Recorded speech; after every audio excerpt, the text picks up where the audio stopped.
Well guys, it's been 3 months since I pulled this fucking thing apart. I'll try and show you.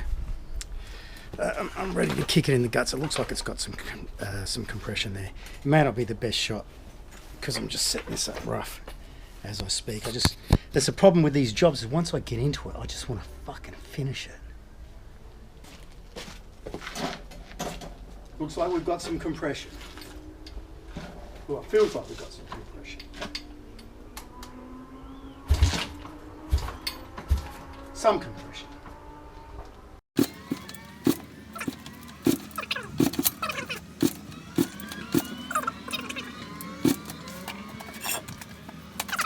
Feels like fuck all again.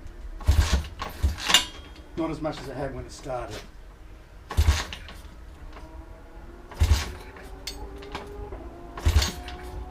This thing used to rip. Your calf muscle when it backfired before.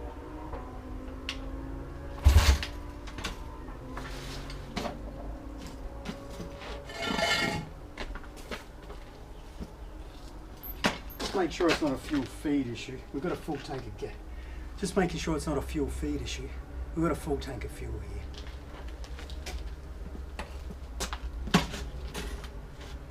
This is disappointing, man.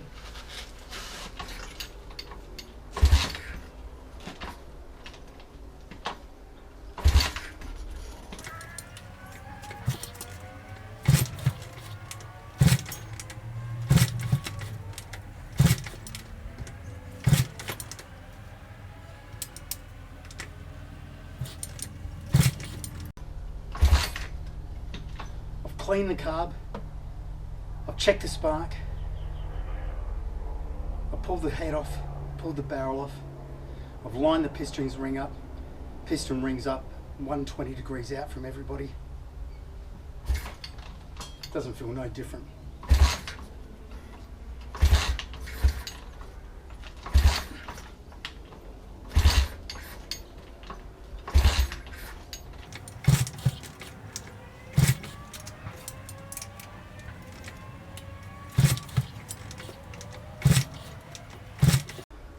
I used to have a 500 single, so I think I can kick properly.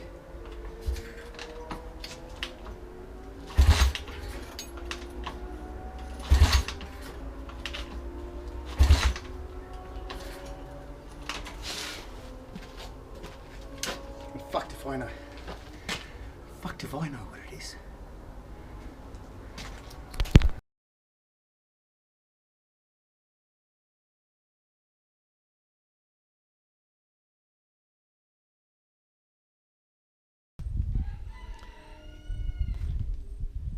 Okay, so had my glasses on when I was working on the carburetor and left them on.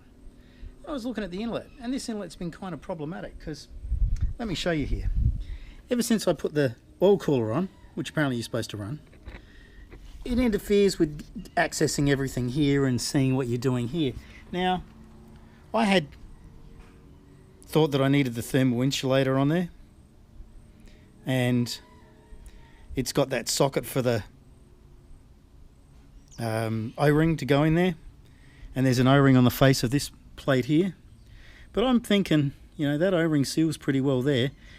The thread in this spigot adapter wasn't correct, so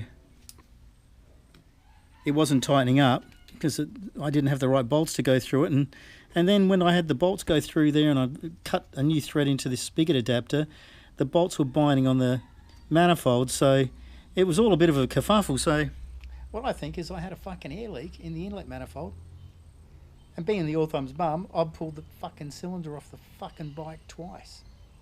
So at least we've had a good look inside it. Let's see what happens now.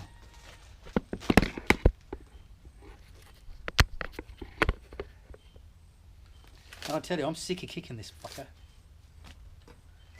Yeah, that's right. All over there, you fucking ass. Dingleberry. Yep.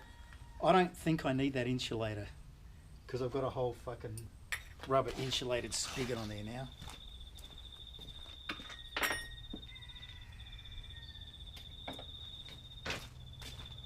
I'm sort of almost hoping this don't work. Switch is on, turbines to speed.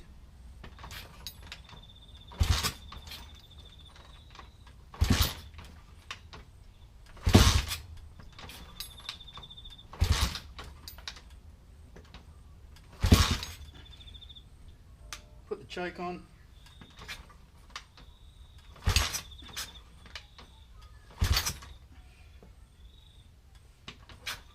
Leave the choke on. Think about turning it off. Turn the choke off.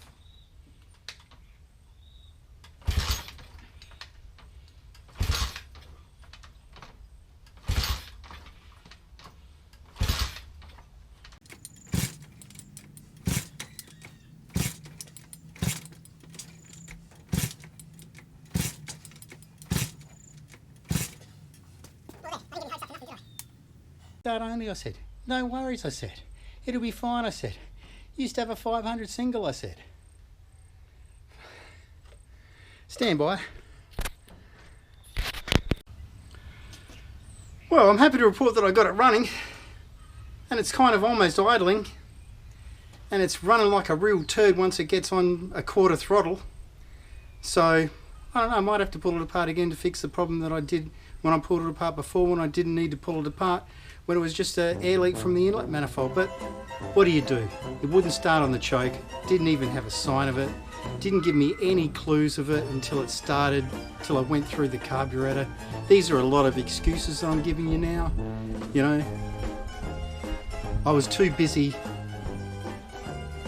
keeping it running and trying to sort it out to film it. That's the problem with not having a cameraman. At this stage, I'm going to put it on hiatus. I've got some more important shit to be doing than fucking around with this thing. Might go out for a ride on my push bike, dressed up like a mammal. Thanks for tuning in. Give us a like. I'm feeling pretty depressed. Stand by.